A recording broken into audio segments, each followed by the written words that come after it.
චක්ඛවාලේසු අත්‍රා ගච්ඡන්තු දේවතා සද්ධම්මං මුනි රාජස්ස සුනන්තු සග්ග මොක්ඛදං ධම්මස්සවන කාලෝ අයං භදන්තා ධම්මස්සවන කාලෝ අයං භදන්තා ධම්මස්සවන කාලෝ අයං භදන්තා නමෝ තස්ස භගවතෝ අරහතෝ සම්මා සම්බුද්දස්ස නමෝ තස්ස භගවතෝ අරහතෝ සම්මා සම්බුද්දස්ස නමෝ තස්ස භගවතෝ අරහතෝ සම්මා සම්බුද්දස්ස ද්වේමේ භික්ඛවේ භුවන්තා අනුපගම්ම මජ්ක්‍ධිමා පටිපදා තථාගතේන අபிසම්බුද්ධා තී තෙරුවන් සරණයි හැම දිනාටම අපි මේ දවස් 10ක් පුරාවට සිදු කරන ධර්ම වැඩසටහනේ ඊටමත් වටිනා අංගයකටයි දැන් මේ එකතු වෙලා තියෙන ධර්ම දේශනාවට අහුම්කම් දීම. අපි මීට ඉස්සෙල්ලා පැයේදී ධර්ම සාකච්ඡාවක් කළා. දැන් මේ පැය අපි යොදා ගන්නවා ධර්ම දේශනාවකට. එතකොට නිවන් මගක් වෙනවා. ධර්ම දේශනාවත් නිවන් මගක්, ධර්ම සාකච්ඡාවත් නිවන් මගක්, ධර්ම ශ්‍රවණය නිවන් මගක්, ධර්ම සජ්ජායනාවත් නිවන් මගක්, ධර්ම මානසිකාරයත් නිවන් මගක්. ඔය පහෙන්ම පුළුවන් නිර්වාණ ධර්මය අවබෝධ කරගන්න. ඒකෙන් අපිට සෝතාවදානේ පඤ්ඤා සුතමේ ඥාන. අසා දැනගැනීමේ ප්‍රඥාව දිනන සෝතාවදානේ හොඳින් අවධානයෙන් අහනකොට වැඩෙන ඥානෙ මොකද? සුතමේ ඥානෙ. සෝතාවදානේ පඤ්ඤා සුතමේ ඥාන. මේ සුතමේ ඥානෙ නැතුව කොහොමත් ඉදිරියට ගමන් කරන්න බෑ. උදාහරණයක් වශයෙන් කියනවා නම් ඔබට යම්කිසි තැනකට ගමනක් යන්න තියෙනවා නම් ඔබ ඉස්සලාම ගමන් විස්තරයක් දැනගන්න ඕන කොහොමද යන්නේ කියන එක. මොනවද යන්න ඕන කොහොමද යන්නේ යන ආකාරය දැනගන්න ඕන. අන්න ඒ වගේ තමයි නිවන කියන එකත් අපිට අරමුණක් ඉලක්කයක්. ඒ නිවන් මගක් තියෙනවා. නිවන සඳහා අනුගම යුතු ක්‍රමානුකූලව අනුපූර්ව ප්‍රතිපදාවක් අනුපිළිවෙල ක්‍රමයක් බුදුරජාණන් දේශනා කරලා තියෙනවා. ඒක නොදැන ඒක පිළිවෙලට දකින්නත් ඕනේ. ඒ කියන්නේ මැදින් ආදි කල්යාණ මජ්ජේ කල්යාණ පරිමුල මැද අග කියන තුන් තැන හරියට පැහැදිලි කරගෙන කොහොමද ආරම්භයක් ගන්නෙ කොහොමද අවසානයක් දකින්නේ කියන එක මොකටද මේ අපි මේ යන්නේ කියන එක පිළිබඳ හොඳ වැටහීමක් අවබෝධයක් අපි ළඟ තියෙන. ඒ නිසායි අපි මේ දහම් මාර්ගයේ හොඳට ශ්‍රවණය කරගන්න කියලා කියන්නේ බුදුරජාණන්සේ. සුනාත ධාරේත චක්‍රාත ධම්මේ. ඒකයි බුදුරජාණන්සේගේ අවවාදය. හොඳින් අහන්න, වැරදියට අහන්න එපා. මේ අත වඩ පිට බල බල වෙනත් කල්පනාවකින් බාගෙට එහෙම අහන්නේ. සංවිධානයේ වෙච්ච සකස් වෙච්ච පිළිවෙලට ගොනු වෙච්ච හිතකින් බණ අහන්න. අට්ටිකත්වා ධම්මං සුනාති මානසිකත්වා ධම්ම. අර්ථය හොඳට මෙනෙහි කරලා බණ අහන්න. මොකද්ද මේ කියන්නේ? හොඳට ඒකේ වටිනාකම තේරුම් අරගෙන බණ අහන්න. සබ්බං චේතසෝ සමන්නා හරිත්වා. වෙන බාහිර අරමුණු ඔක්කොම අයින් කරලා බණ අහන්න. ඕහිත සෝතෝ ධම්මං සුනාති. හොඳටම කන් යොමු කරගෙන අහන්න කියන එකයි කියන්නේ. පදයක්වත් අතහැරෙන්නේ නැති වෙන්නේ. අර මුතු වැලකට මුතු වැට එකතු කරනවා වගේ. මල් මාලාවකට මල් එකතු කරනවා වගේ. එකින් එක අඩුවක් නැතුව මේ පිළිවෙල කතා හොඳට අහගන්න. මම බලාපොරොත්තු වෙන්නේ මේ ධර්මදේශනා 10 තුල අපි භාවනා කරනකොට ඒ කියන්නේ අපේ මේ නිවන් මඟ කොහොමද අපි ආරම්භයක් ගන්නෙ? කොහොමද මේකේ මැද? කොහොමද මේ අවසානය? මොකද්ද බෞද්ධයෙක් වශයෙන් අපි බුදුරජාණන්සේගේ පහළ වීමේ අර්ථය කොහොමද අපි සඵල කරගන්නේ? මේක ඒ නිසා නිවන් මගටම උපකාරක ධර්මදේශනා මාලාවක් මේ කරන්නේ. ඒ නිසා හැමදෙනාම ඊතා හොඳින් ශ්‍රවණය කරත්වා, ඊතා හොඳින් මානසිකාර කෙරෙත්වා, ඊතාම හොඳින් මේ ධර්මයේ පිළිපදිත්වා, ඒ ධර්මයේ තුලින් හැමදෙනාම ධර්මාභෝධය ලබත්වා කියන ආශිර්වාදය මම ඉස්සල්ලාම හැමදෙනාටම ප්‍රාර්ථනා කරනවා. දැන් අපි වැඩේ පටන් ගමු. ආර්ය අෂ්ටාංගික මාර්ගය දේමේ භික්කවේ උබෝ අන්ත අනුපගම්ම මජ්ක්‍ධිමා පටිපදා තථාගතේන අபிසම්බුද්ධ. තථාගතේන අபிසම්බුද්ධා බුදුරජාණන්සේ සර්වඥතා ඥානෙ නිවන අවබෝධ කළේ කුමකින්ද? මජ්ක්‍ධිමා පටිපදා. මධ්‍යම ප්‍රතිපදාවෙන්. ආර්ය අෂ්ටාංගික මාර්ගයේ. මධ්‍යම ප්‍රතිපදාව කියන එක තව වචන ආර්ය අෂ්ටාංගික මාර්ගයේ. ඒක තව වචනයක් කියන දුක්ඛ නිරෝධ ගාමිනී පටිපදාරි සත්‍ය කියලා කියනවා. එතකොට මේකෙන් තමයි මේක අපිට සියල්ල සම්පූර්ණ කරන්න තියෙන්නේ. කියන්නේ දුක පිරිසින් දැනගන්නත්, සමුදය ප්‍රහාණය කරන්නත්, නිවන සාක්ෂාත් කරන්නත්, ඊතුරු සත්‍ය තුන දැන ගැනීමට හෝ අවබෝධ කර ගැනීමට තියෙන එකම මාර්ගය තමයි මාර්ග සත්‍ය අනුගමනය කිරීම. ඒ නිසායි උන්වහන්සේ මේ හරි ලස්සන කතාවක් ධම්සප්පවතුන් සූත්‍රය කියන හරිම ප්‍රබල සූත්‍රයක්. ඒක මං හිතන්නේ දසදහසක් වල කම්පා කරමින් දේශනා කරපු මහා සූත්‍රේනේ. බුදුරජාණන්සේ ලෝකෙට පළවෙනි වස්සපු දහම් වර්ෂාව. කාස බුද්ධ ශාසනයෙන් වැහිලා තිබ්බේ අමා මහ නිවනේ දොරටුව මේ සූත්‍රය තුලින් නැවතත් ලෝකෙට දායාද වුණා. ඉතින් ඒ නිසා ඒ සූත්‍ර දේශනාව උන්වහන්සේ හරි ලස්සනට පැහැදිලි කරනවා. මහණෙනි මම අන්ත දෙකට වැටෙන්නේ නැතුව මධ්‍යම ප්‍රතිපදා තුලින් මේ නිවන සාක්ෂාත් කළ අය මේ වාරිය වට්ටාංගමයි ආර්ය අෂ්ටාංග මාර්ගයයි කියන්නේ. සයති දැන් මොකක්ද සම්මාදිට්ඨි කියලා මේ අංගාට කියලා ඒක වෙනම පරිච්ඡේදයකින් කියනවා. ඊට පස්සේ කියන දුක කියලා ආර්ය සත්‍යයක් තියෙනවා. චතුරාර්ය සත්‍ය කතාව ඊට පස්සේ කියන්නේ. මේ මාර්ග සත්‍ය විස්තර කරලා ඉවර වෙලා තමයි මේ සූත්‍රය තුල උන්වහන්සේ චතුරාර්ය සත්‍ය දේශනාව හොඳට මේ සූත්‍රය කියවන්නේ. දවසකට සැරයක් දෙසරයක් පිරිත් පොතක් කරන් කියන එක හරි වටිනවා. මේ සූත්‍රයෙන් අපි මේ නිවන් මඟ හොයන්නේ. උන්වහන්සේත් මේ නිවන් මඟ පස්වක තවුසන්ට මේක තමන් හොයාගත්ත නැවුම් ධර්මයේ තමන් හොයාගත්ත දේ ඒක මොකද්ද තමන් වහන්සේ ලෝකෙට චතුරාර්ය සත්‍ය කතාවේ සූත්‍රය තියෙන්නේ. වෙන මුකුත්ම නෙමෙයි තියෙන්නේ. චතුරාර්ය සත්‍ය දේශනාව තියෙන්නේ එතන. ආර්ය අෂ්ටාංග මාර්ගයේ චතුරාර්ය සත්‍ය අවබෝධය සඳහා කළ යුතු කෘත්‍ය ටික තමයි කියන එක. දිග දේශනාවක් අපිට ඔගේ සාරාංශය තමයි ත්‍රිපිටකය තුල හම්බෙන්නේ. ඒ කියන්නේ බුදුන්වහන්සේ දවස් ගානක් එක දිගට ඒම සූත්‍රෙම දේශනා කරලා තමයි ඒ අය පිළිවෙලින් සෝහන් ආදී මාර්ගඵල ලබන්නේ. එතකොට මේ අපිට දැන් නිවන් මඟක් අවශ්‍යයිනේ. නිවන් මඟට අවතීර්ණ වීම. නිවන් දකින්න ඕනි කියලා හිතන එක. දැන් එකක් තමයි සසර යන එක. සසර යන සත්‍ය දන්නේ නැහෙනේ දැන් මේ ඊළඟ උත්පත්ති ලැබලා ඉපදීම මැරෙමින් යනවා. ජාති ජරා මරණ දුක් විඳිනවා. ලෙඩ වෙනවා, වයසට යනවා, සතර අපාය වැටෙනවා. මේ සමස්ත දුකම විඳිනවා. හැබැයි අපිට ඒක තේරෙන්නේ අපි හිතන්නේත් මේ සත්‍යය දන්නවද ඒක? මේ සාමාන්‍ය අපිට එදිනදා පාරවල් හම්බෙන මිනිස්සු දුක ගැන දන්නවද? නැහැ. දුක ගැන දැන ගැනීම කියන එක තමයි පළවෙනි කාරණය. උදාහරණයක් වශයෙන් දැන් ඔබට දුක ගැන දැනගන්න අවස්ථා දෙකක් තියෙනවා. එකක් තමයි ඔබට දුක අත්දකින්න ලැබෙන්න ඕනේ. අනිත් එක තමයි දුක පිළිබඳව ඔබ කායින් හරි දැනගන්න ඕනේ. දැන් ඔබට පිළිකාවක් තියෙනවා ඇඟ ඇතුලේ. ඉතින් ඔබ නිරෝගී වෙනවා කියලා ඔබ හිතන් ඉන්නවා. ඔබට කිසි ප්‍රශ්නයක් නැහැ. දැන් වෛද්‍ය සායන තියෙන හැමතැනම නිකන් සොයිච්චාවිකරණයම ඒකට කියලා ලේ චෙක් කරනවා බලන්න. ලේ චෙක් කරලා බලනකොට ඔබට පිළිකා සෛල තියෙනවා ඇතුලේ. ඔබ දන්නේ නැහැ. රිපෝට් එක බලුවම ඔබට පිළිකාවක්. දැන් ඔබ මොකද කරන්නේ? දැන් මේක දුකක් නේ. දැන් ඊට පස්සේ මොකද කරන්නේ? කවුද මේකට වෙදකම් කරන වෛද්‍යවරු කොහෙද ඉන්නේ? දැන් ඔබ ඉක්මන් වෙන ඊට පස්සේ මේකට උත්තරයක් හොයාගන්න ප්‍රතිකාර හොයාගන්නේ කොහොමද කියලා. ඒක ඔබ ප්‍රමාදන කමක් නැහැ මේක තියෙද්දින් කියලා ඉන්නවද? නෑ. ඔබ ඉක්මනට වෛද්‍යවරයෙක් මුණ ගැහෙනවා. ඉක්මනට ඔබ පරීක්ෂණ ටික කරනවා. ඔබ සිංහලද ඉංග්‍රීසිද යන්න පුළුවන් හැමතැනම අරයා දක්ෂයි මෙයා දක්ෂයි හැමතැනම දුවනවා. ඇයි? ඔබට ප්‍රශ්නයක් තියෙන හින්දා.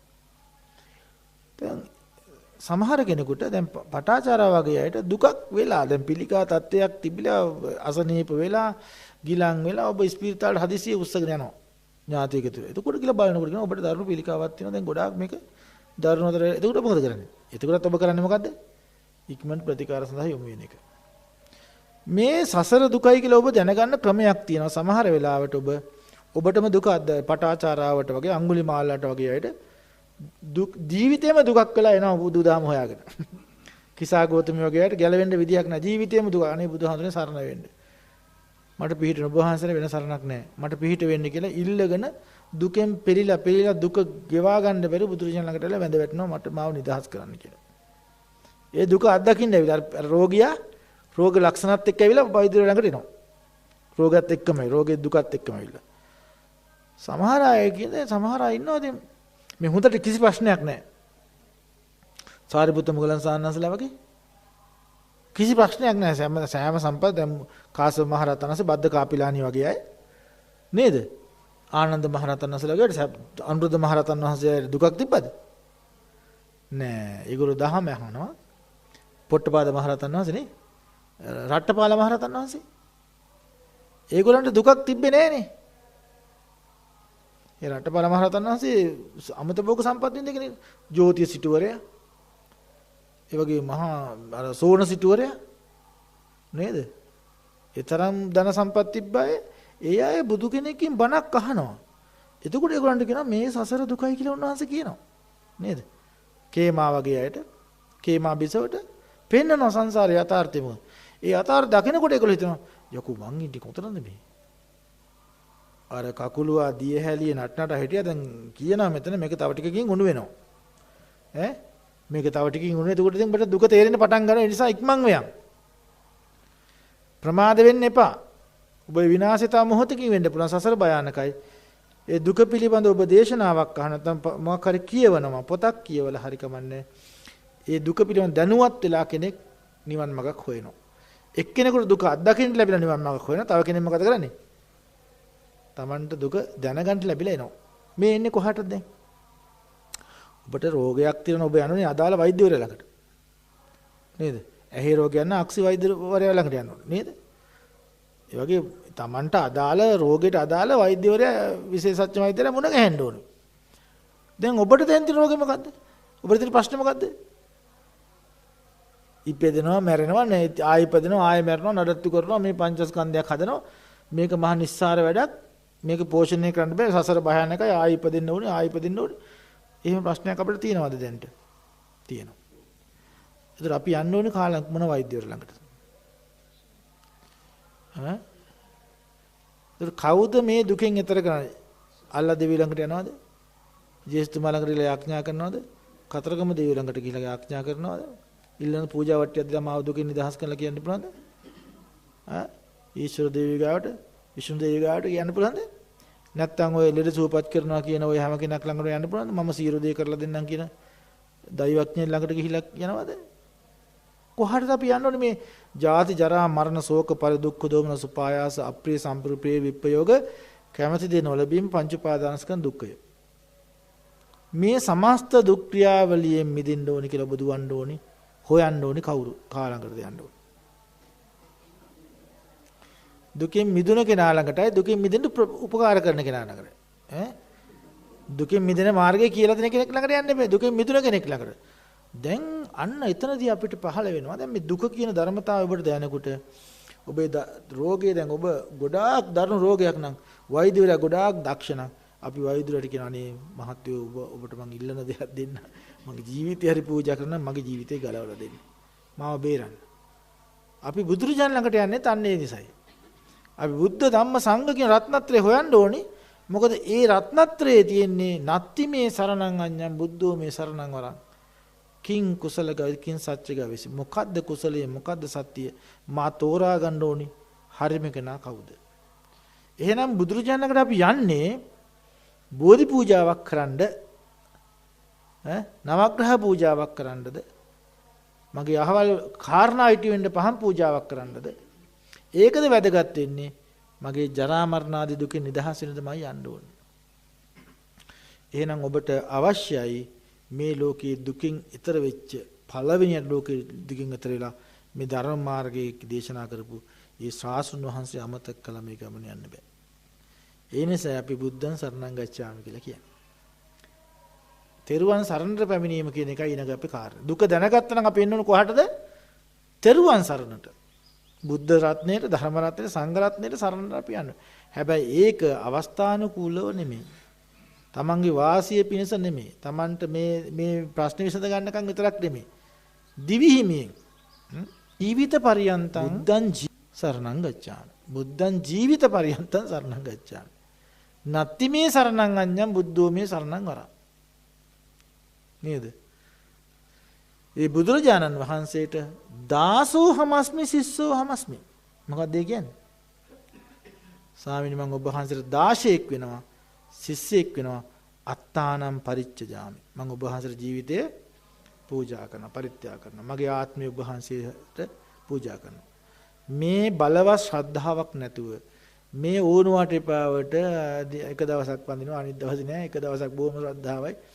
ඒ ඕනුවට එපාවට මේ සරණ ගිහිල්ලා කාටවත් දිගට මේ ගමන යන්න බෑ. ඒ ගත්ත ගැම්ම මට වෙන සරණක් නෑ කියන හදවතින් තෙරුවන් සරණ යන කෙනෙක් වෙන්න ඕනි.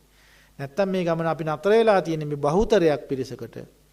නතර වෙලා තියෙන්නේ, යන්න බැරි වෙලා තියෙන්නේ මේ මිනිස්සු ආසිරිය විතරයි බුදුන් ළඟට එන්නේ. තමන්ගේ අවශ්‍යතාව සඳහා පමණයි. සද්ධාව තියෙන මල් ටික පූජා කරන හැන්දෑවෙකට ඒකවලත් ප්‍රාර්ථනා කරන්නේ මගේ දරුවන්ට හරියන්න ඕනේ, මට හරියන්න ඕනේ, ගෙදරට හරියන්න ඕනේ. ඕවා ටික විතරයි කියන්නේ. එහෙම අරගෙන මේ නිවන් දකින්න ලැබේවා කියලා කියනවා අන්තිමට. මේ ඉතින් මේ පුණ්‍ය කම්මං ආසවක්ඛ්‍යා වහං හොතු කියනවා. හැබැයි ඒක ගාථාවක් වශයෙන් කිව්වම මේක හදවතින් ඒකට සමවැදලා කියන්නේ නැහැ. මගේ මේ කුසල කර්මය මට සියලු ආශ්‍රව ධර්මයන් ශ්‍රේය කරන්න ලැබේවා. ඒක මගේ අවශ්‍යතාවය අර ලෙඩාගේ අවශ්‍යතාවයේ සුවපත් වීමේ අවශ්‍යතාවය නම් ඔබට දැනෙන්න ඕන ඔබට වගේ දරුණු ලෙඩක් තියෙන බව, සංසාර රෝගෙන් ඔබ පෙළෙන බව. ඔබට මේ බුදුන් සුලද්දන් වත මේ ලද්දන් සුගත සාධන මං මනා ලැබීමක් ලැබුවා. මේ ලෝකේ අම්මා ඔබට හොඳ අම්මා කෙනෙක් ලැබිලා ඇතිනේ. තාත්තා කෙනෙක් ලැබිලා ඇති. සහෝදර සහෝදරි ලැබිලා ඇති. ඉඩ කඩම් ලැබිලා, සල්ලි ලැබිලා ඇති. ඒ ඔක්කොමත් එක පෙළට තියලා බුදුරජාණන්සේ ශාසනය මුණ ගැහිච්ච එක මොන ලාභයක්ද? ඒක නොලැබුණා නම් නිවන මගක් නෑ ඔබට. එතකොට ඔබට අර ඔක්කොම ලැබෙන්නේ මෙලව යහපත සඳහා පමණයි. මෙලව සතුටින් ඉඳ විතරයි. මේ බුදුන්ගේ ලැබීම ඔබට මෙලව අර්ථවත් කරන ඔබේ ජීවිතය පරලොව ඔබ සුගතියකට අරගෙන යනවා. ඒ වගේම ඔබ හරියට මේකේ පිළිවෙත් පිරුත් ඔබ නිවනටත් අරගෙන යනවා. සර්වාර්ථ සිද්ධ සාධනය කරනවා. සියලුම අර්ථයන් බුදුන් සරණ යාමෙන් සඵල වෙනවා. එහෙනම් බුදුරජාණන්සේ වටින්නේ අම්මට පුළුවන් ද අතින් එක්කන පරලොවට එක්කන් යන්න. පරලොව සුගතියකට ඔබ යමු කරන්න අම්මට බෑ, තාත්තට බෑ, සල්ලි වලට බෑ. බුදුරජාණන්ට පුළුවන්. ඒකේච බුද්ධං සරණං ගතාසේ නැතේ ගමිසන්ති අපායන් ආය පායට යන්නේ නැහැ. එහෙනම් ඒ තරම් දෙයක් අපට ලබා දුන්න බුදුරජාණන් වහන්සේද වටින්නේ අම්මද වටින්නේ? බුදුරජාණන් වහන්සේ වටින්නේ ධර්මයේද වටින්නේ? මොකද මේ අම්මද වටින්නේ? ධර්මයේද වටින්නේ? ඒකයි මෙතන කියන්නේ ධම්මං විනානත්ති පිතාච මාතා කියලා. ධර්මයේ හැර අම්මා තාත්තා කෙනෙක් ඉන්න විදියක් නෑ අපිට.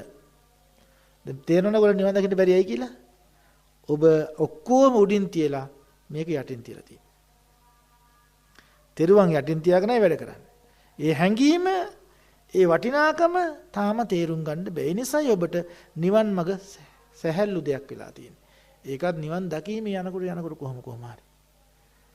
අප්පකාවාලුකා ගංගා අනන්තා නිබ්බුතා ජිනා. ගංගාට වැඩිකට ගන්න බුදුවරු ලෝකේ පහළ වුණා. මං තාම සංසාරේ යනවා. ඇයි? මම හිතුවේ මේ කරන දේ නිවන් දකින්න මට නිවන් හම්බෙයි, නිවන ලැබෙයි. ඒක ලැබෙන දෙයක් කියලා අපි හිතන් හිටියා. මේ කරන දෙයට මට ලැබෙනවා එක. ඒක නිකන් මං ලබා ගන්න දෙයක් නෙමෙයි. මං උත්සාහ කළා මං අත්පත් කරගන්න එක, සාක්ෂාත් කරගන්න දෙයක් නෙමෙයි.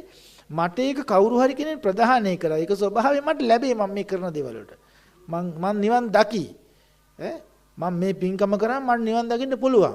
මං සාමනසර සාංගික දාන පූජා, අරිපුරේ පූජා කරා. දැන් මට නිවන් දකි මං කුටියේ පූජා කරා. හරි. දැන් මම නිවන් දකි. එහෙම හිතලා අපි ප්‍රාර්ථනා කරගෙන ඉන්නවා අර පිනක් කළා නිවන් දකින්න ලැබෙන්න ටික. ඒක ඇවිල්ලා පුඤ්ඤාභි සංඛාරයක් පමණයි. අවිද්‍යාවෙන් කරපු පුඤ්ඤාභි සංඛාරයක් පමණයි. ඒකට ඔබට ලැබෙන්නේ කුමක්ද? අවිද්‍යාපච්චය පුඤ්ඤාභි සංඛාරා. ඔබට දිව්‍ය ලෝකවල, මනුස්ස ලෝකවල මේ වගේ ලස්සන ශාස්ත්‍රීය ජීවිතයක් ලැබෙයි. ඒව නේද මේ විපාක විඳින්නේ? පෙර ජීවිත දුන්න කුසල් නේද? නැත්තම් මේ පව් කරපියක විපාකයි මේ විඳින්නේ? නෑ. ඔබට සල්ලි ලැබුණේ, රස්සාවල් ලැබුණේ, ඉගෙන ගන්න ලැබුණේ, උගත්කම් ලැබුණේ, ඉඳ හිඳ ගෙවල් දොරවල් ලැබුණේ, කාටවත් බරක් නැතුව ජීවත් වෙන්න පුළුවන්කම ලැබුණේ. හැම දෙයක්ම ලැබුණේ මොකක්ින්දද? පෙර කුසල. ඒක කරේ අවිද්‍යාවෙන්. අවිද්‍යාවෙන් කරපු කුසලයක් නිසා මේ ලැබිච්ච විපාකය. මේකේ නිවන් දකින්න පුළුවන්ද? දැන් පේනනේ කුසල් කළ නිවන් දකින්න බෑ කියලා. එහෙනම් මේ බුදුන් සරණ යනවා කියන කාරණය තුල අපි දැනගන්න ඕනේ බුදුරජාණන් වහන්සේ සරණ යනවා කියන අපිට නිවන් දකින්න අවශ්‍ය කරන ඒ ප්‍රතිපදාව අනිවාර්යෙන් අපි සරණ යන මේකෙන් නිවන් දකින්න ලැබෙයි කියලා අවස්ථානුකූල විතරක් අපි කරන මේ පින් ටික විතරක් ප්‍රමාණවත් වන්නේ නැහැ ඒකට. ඒ අවශ්‍යතාවය දැන් අර සෝන මහරහතන් වහන්සේ බුදුරජාණන් සරණට පැවිදි වෙනවනේ. කවදාකවත් මහ පොළොවක පය ගහලා නැහැ. ඒ තරම් සපවත් ජීවිතයක්. සක්මන් මළුවේ සක්මන් කරනකොට මේ දෙපා ඊටාම සිව්මැලි නිසා ඒ දවස් උපන් දරුවෙක් වගේ දෙපා සිව්මැලි. එතකොට ඒව අර වැලිකට පෑගෙනකොට තුවාල වෙනවා. ධනිස් වලින් සක්මන් කරනවා. එතකොට එයාට හිතුණද මේ මොන කර්මයක්ද? මං කොහොම හිටියේ කෙනෙක්ද? මකට සේවකයෝ ලක්ෂයක් හිටියා මට උපස්ථානට. දැන් මට කවුරුත් නැහැ. මං තනියෙන් මේ මොකද්ද මේ විඳින දුක? මං යනවා ගෙදර. ගෙදර ගිහලා මම නේද? දැන් බුදුන් සරණ යනවා කියන එකේ අදහස බලන්නකො.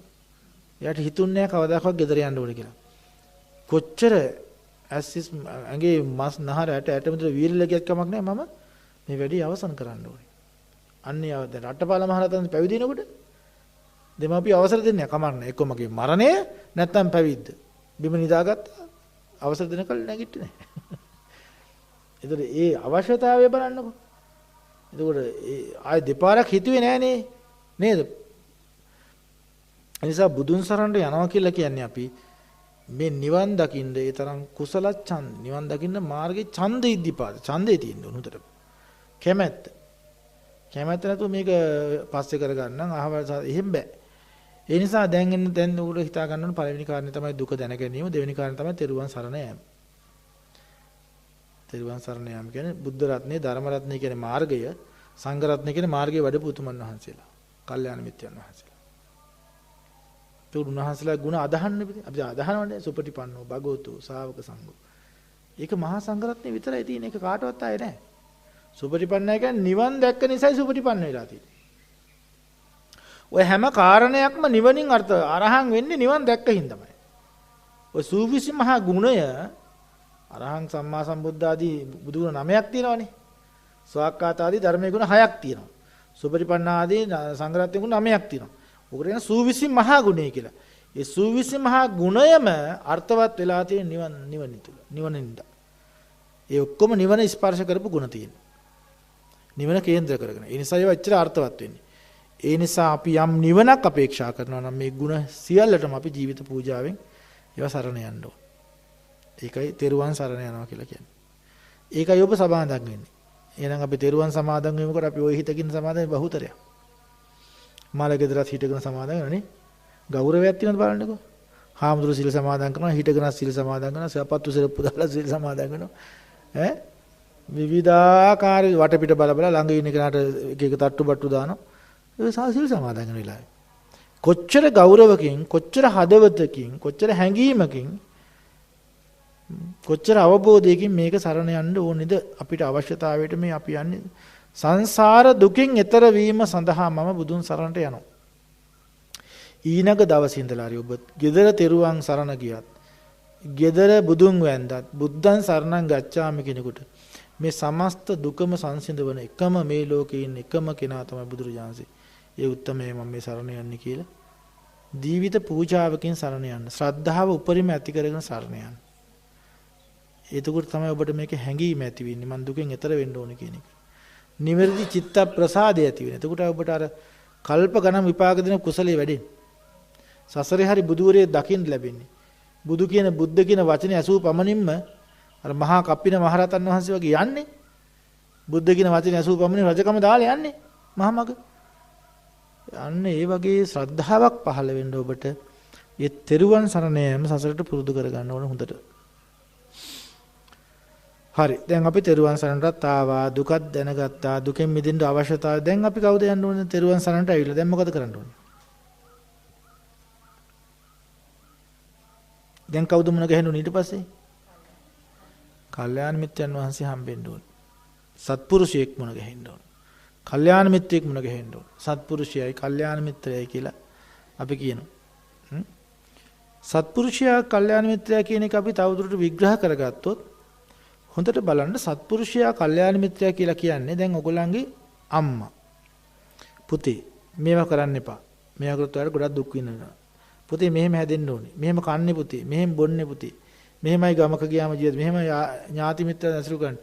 අම්මලා අපිට කුඩා මහත් වැරදි පෙන්නන කියා දෙනවා නේ. ඉස්කෝලේ ගුරුවරු ගොඩාක් දේවල් අවවාද කර කර අපේ ජීවිතේට ආදරෙන් යමු. ඒගොල්ලෝ කල්යාණ මිත්‍රයෝ සත්පුරුෂයෝද? ඒක සත්පුරුෂයෝ. මෙතන කියන සත්පුරුෂයෝද ඒගොල්ලෝ? ඒ කියන්නේ ඒගොල්ලෝ සදාහටම දුකින් නිදහසට අපිට අවවාද කරන්නේ. නැත්නම් මෙලව ජීවිතේ වැරදි අඩුපාඩු හදාගන්නද? ඒගොල්ලෝ අපිට සසරෙන් එතර වෙන්න දැන් අම්මා තාත්තා දැන් ඒ වගේ දරුවන්ට හරි ආදරේ දරුවෝ වැරදි කරන්න දෙන්නේ නැහැ.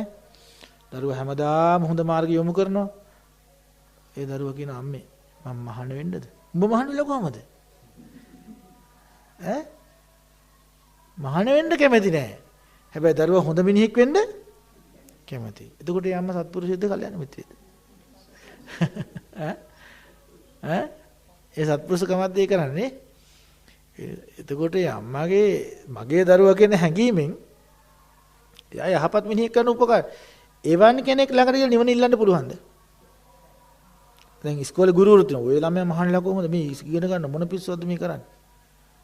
ඔය ළමයා ඔය දැන් ඉඳන් මොකටද සිල් ගන්න යන්නේ? මේ ඉගෙන ගන්නවා. එහෙම කියලා දැන් උගන්වන්න හොඳට උනන්දු කරලා ඒක උගන්වනවා. හැබැයි අර වගේ මේ ඒව කියලා දෙන්නේ නැහැ. දුක පිළිබඳ එයා කියලා දෙන්නේ නැහැ. යම් ගුරුවරයෙක් දුකට හේතුව කියලා දෙන්නේ නැහැ. දුක නැති කිරීම කියලා දුක දෙන ප්‍රතිපදාව කියලා දෙන්නේ නැත්තම් එයා සත්පුරුෂයෙක් වෙන්න බෑ. අරයත් යම් කිසි යහපතක් කරන අර්ථවත් කෙනෙක් තමයි. එයාත් පූජනීයයි. නමුත් ඒ මෙලව අර්ථය කියලා දෙන කෙනෙක් පමණයි.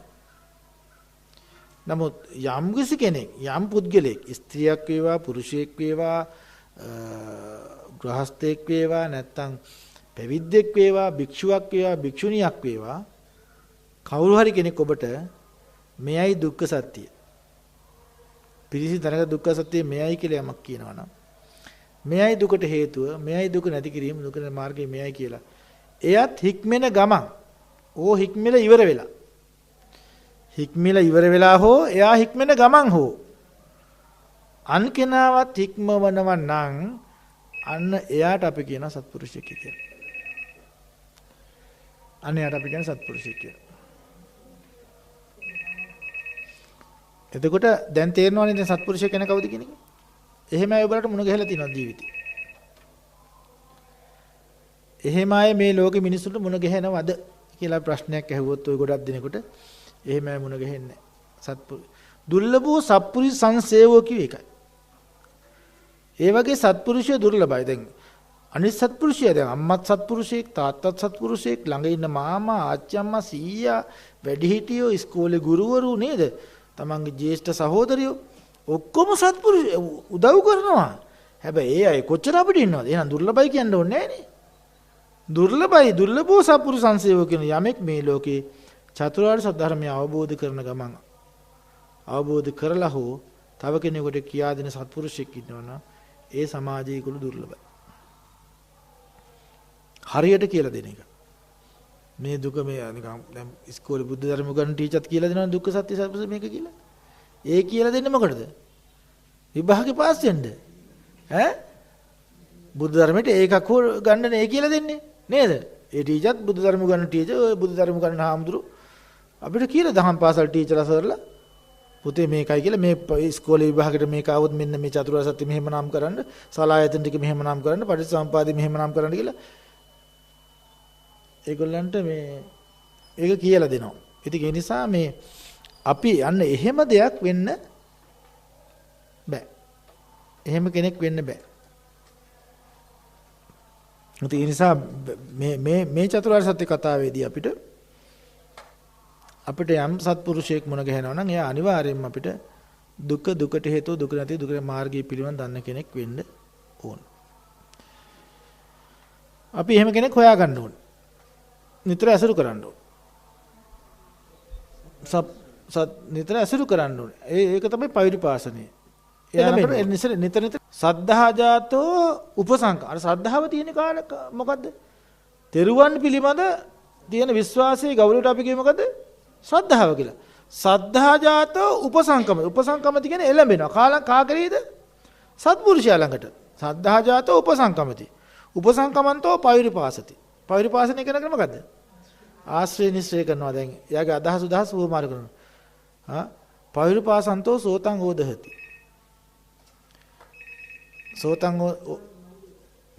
සෝතං ඕදහති කියලා කියන්නේ කන් යොමු කරනවා කියන එකයි. පෛරිපාසන්තෝ සෝතං ඕදහති කියලා කියන්නේ කන් යොමු කරනවා ධර්මයට. සෝතං ඕදහති. ඕහිත සෝතෝ ධම්මං සුනාති. මුදට ඒක ලස්සනට කියන්නේ ඒකනේ. පෛරුපාසන්තෝ සෝතං ඕදහති. ඒ කියන්නේ කන් යොමු කරන්න ඕනේ බණට. ඒකයි සෝතාවධානයේ අවධානයෙන් කන් යොමු කරගෙන බණ. ඒ කියන්නේ බණ අහනක පිළිවෙලට කරන්න ඕනේ කියලා. නිදිමතේ බණ අහන්න බෑ. වෙනත් අදහස් උදහස් එක බණ අහන්න බෑ. පිළිවෙලට බණ අහන්න ඕනේ. මොකද්ද මේ කතා? දැන් උදාහරණයක් වශයෙන් දැන් ඔබ මේ බෙහෙත් ලබා ගන්න ගියාම වෛද්‍යවරයා කියනවා මෙන්න මේකයි පිළිවෙල බෙහෙත් සකස් කරගන්න මේ විදිහයි. මේ විදිහයි කියලා කසායක තම්බන්නේ මේ විදිහයි. ඒක හරියට පිළිවෙලට අහගෙන ආව නැත්නම් මේක කොහොමද දන්නේ කිව්වේ නේද අපිට මේක තේරෙන්නේ නැහැ නේ. අර වෛද්‍යවරයා කිව්වා දැන් මේක කොහොමද මේක තම්බලා ගන්න කිව්වද මේක දී කළා මේක අල්ලෝතරින් බොන්න කිව්වද. දැන් විමතිනේ. හරියට අහගත්තේ නැතුණා. ඒක සැකයි. ධර්මයත් එහෙම තමයි. හරියට ඖෂධය ගන්න විදිය පාවිච්චි ධර්ම ඖෂධයක් නේ. මේක සම්මාදිට්ඨිය ඕනතන සම්මාදිට්ඨිය භාවිතා වෙන්න ඕන. සතිය ඕනට සතිය පාවිච්චි වෙන්න ඕන. ඒතර මේක කොහොමද අපි ධර්ම මාර්ගයේ ප්‍රායෝගිකව එතනට සම්බන්ධ කරගන්නේ කියන එක හරියට දැනගන්න ඕන. ඒ නිසා අර සෝතං ඕදහති කියලා කියන්නේ ඊටාම මේ උනන්දුවෙන් බණ අහනවා කියන එකයි. ඕිතසෝ ධම්මං සුනාති. සුත්වාන ධම්මං ධාරේති. ඒක අහලා හොඳට දරා ගන්නවා. දැන් මතක කරන්නේ සුනා ධාරේත. දැන් ඒක මතක තියා ගන්නවා කියන එකයි. දැන් මතක තියා ගන්නවා කියන කාරණය තුළ දැන් මතක තියාගන්න කෙනා අතර උපරිම කෙනා තමයි ආනන්ද මහරහතන් වහන්සේ. හරියට ටේප් රෙකෝඩරයක් වගේ. ටේප් එකක් තියෙන. ටේප් එක රෙකෝඩ් වුණා වගේ එක සැරේම බුදුරජාණන් කියපු එක යාගිත රෙකෝඩ්ලා. ඒ සවනස. අපිට පුළුවන් දේ මතක තියාගන්න. බෑ. ඒක දැන් මුල් කාලේ ඉන්න අයට ඒ කියන්නේ සිත්තිවිලි දැන් ගොඩක් වයසක ආච්චි අම්මලාට මතක නැහැ. මේ කිව්වේ මොකද්ද මේ මතක නැහැ. හරි? තරුණ ළමයිට ටිකක්වත් මතක තියෙනවා. ඉස්කෝලේ යන ළමයිට දැන් ඕක කතාවක් තියෙනවා. ඒ කියන්නේ ඉස්කෝලේ අධ්‍යාපන මට්ටමේ ඉන්න ළමයි ඉන්නවනේ. දැන් ඉස්කෝලේ පාසල ඉගෙන ගන්න. ඒ අය හැම වෙලාවෙම අනුන්ට අහුම්කම් දෙන ළමයි. ඒගොල්ලෝ හැම වෙලාවෙම ඒගොල්ලන්ට හරි ලේසි මතක තියාගන්න. මොකද ඒගොල්ලෝ අනිත් කියන අය නෙවෙයිනේ. කියන අයට අහුම්කම් දීමක් නැහැ. මතක දැන් ඕගොල්ලෝ දැන් වයසක අය කාගවත් කීමක් අහන්නේ නැහැ. ඕගොල්ලෝ කියනවා විතරයි කරන්නේ. ඒ නිසා ඕගොල්ලන්ට මතක හිටින්නේ නැහැ. පුංචි ළමයෙකුට නම් ඒ ඇහිමේ කීකරුකම ඒගොල්ලන්ට තියෙනවා. වයසට අයට ඇහිමේ කීකරුකම නැහැ. එතකොට ඒගොල්ලෝ අර ඔක්කොම දාගන්නේ ඕක ඕනවට පාඩ බණ ඇහුවා හොඳයි හර්ෂෝක් බණක් කිව්වා කියලා. එතනින් එහෙම බෑ. ඒ නිසායි බණ අහනකොට අපි එක්කෝ ළඟ පොතක් පෑනක් තියාගෙන සටහනක් තබා ගන්නවා. මේ කාරණේ මෙතනින් පටන් ගන්න. අද කාලේ ඒ දැන් මීට ඉස්සර මිනිසුන්ගේ හිත අපේ හිත අතර කෙලස් බහුලතාවය වැඩි. ඒක පිළිගන්න ඕනේ අපි. මොකද ඒ කාලේ මිනිස්සු ධර්මයේ තිබෙන උනන්දුව අද කාලේ වගේ ඒ කාලේ මේ වගේ හැම වෙලාවෙම බණ අහන්න නැහැ. බණ ඊටාම දුර්ලභයි. දුර්ලභං සද්ධම්ම සවණං. ස්වාමීන් වහන්සේලා මාස 3කට 4කට සැරයක් එක හාමුදුරු නමක් රැය එළි වෙනකන් වගේ බණක් කියන.